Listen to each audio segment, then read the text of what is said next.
আমরা যত ধরনের খেলাধুলায় অংশগ্রহণ করে থাকি তার সাধারণত তিন ধরনের ভার্ব দিয়ে প্রকাশ করা হয়ে থাকে আর সেই ভার্বগুলো হচ্ছে play, do and go.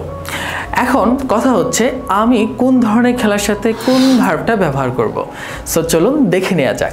In general যে খেলাগুলোর নামের শেষে আইএনজি থাকে যেমন সুইমিং, রাইডিং অ্যান্ড ক্লাইম্বিং, এই ধরনের খেলাগুলোর ক্ষেত্রে আমরা গো ব্যবহার করব।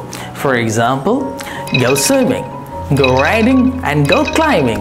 অন্যদিকে যে খেলাগুলো সরাসরি টিম এবং বলের সাথে কানেক্টেড সেই ধরনের খেলাগুলোর ক্ষেত্রে আমরা প্লে ব্যবহার করব, যেমন play cricket, play tennis, play football, play soccer, play badminton etcetera. আবার যখন কোনো খেলা ইন্ডিভিজুয়াল অ্যাক্টিভিটিস অর্থাৎ ব্যক্তি নিজেই করতে পারে এমন কিছু হয় তখন সেখানে আমরা ডো ব্যবহার করব, যেমন do yoga, do gymnastics, do karate, do push-ups etcetera.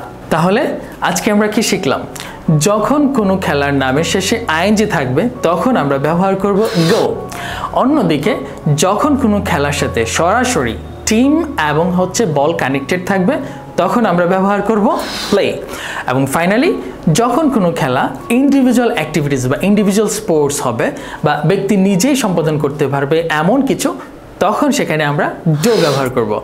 So that's all for today. Thanks for watching.